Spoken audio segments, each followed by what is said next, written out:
doing a question from 2024, and Avid goes on a cycle journey. For the cycle journey, the average speed is 19 kilometers per hour, correct to the nearest whole number. So that means that he could have gone 20, 18 or 19. So that means his lower bound for speed is 18.5 km per hour, and his upper bound for speed is 19.5 kilometers per hour. And his time is 1.5 hours. Now it's to correct one decimal place, so that will be 1.6 and 1.4. So halfway between the bottom one and the top one is 1.45 and 1.55, and that's hours. Right, which can be a bit weird because hours doesn't look anything like that.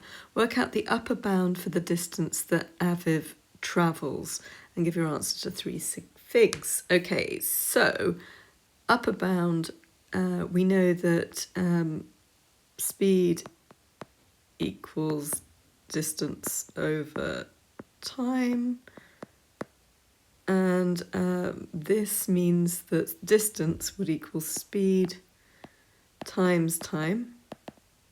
So that means that we can use the upper bounds in both cases, which are 1.55 and 19.5. So there we go, 19.5 times 1.55 hours equals, and weirdly this works because you've already got it in its weird decimal state, and that means that we get 30.2 to 2 sig to 3 sig figs even. D is a square, and point A has coordinates -5, 2. Point B has coordinates 3, 5. Find an equation of the line that passes through B, C. So we can easily find the gradient of this line. All we do is it's y equals mx plus c. And we do this being x, this being y, this being x1, this being y1. And we can do y take away y1 over x take away x1. And that equals 2 minus 5 is -3, and -5 minus 3 is -8. So that's 3/8. So y equals 3/8 x plus c. Now we don't really need to know what c is, because all we need to do is take this, and then we need to go down this way to find the line between B and C.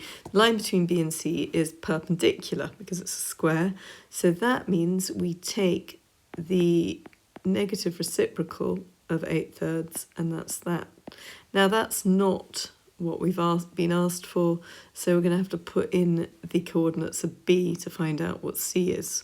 So the coordinates of B are 5 equals -8 over 3 times 3 plus c.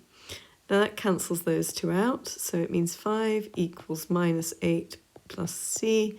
So add 8 to both sides and c equals 13, which means that y equals -8 over 3x plus 13. But now we need to make it look like that.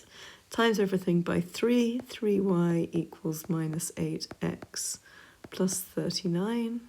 And add them all onto one side. So 3y plus 8x minus 39 equals 0 is actually our answer.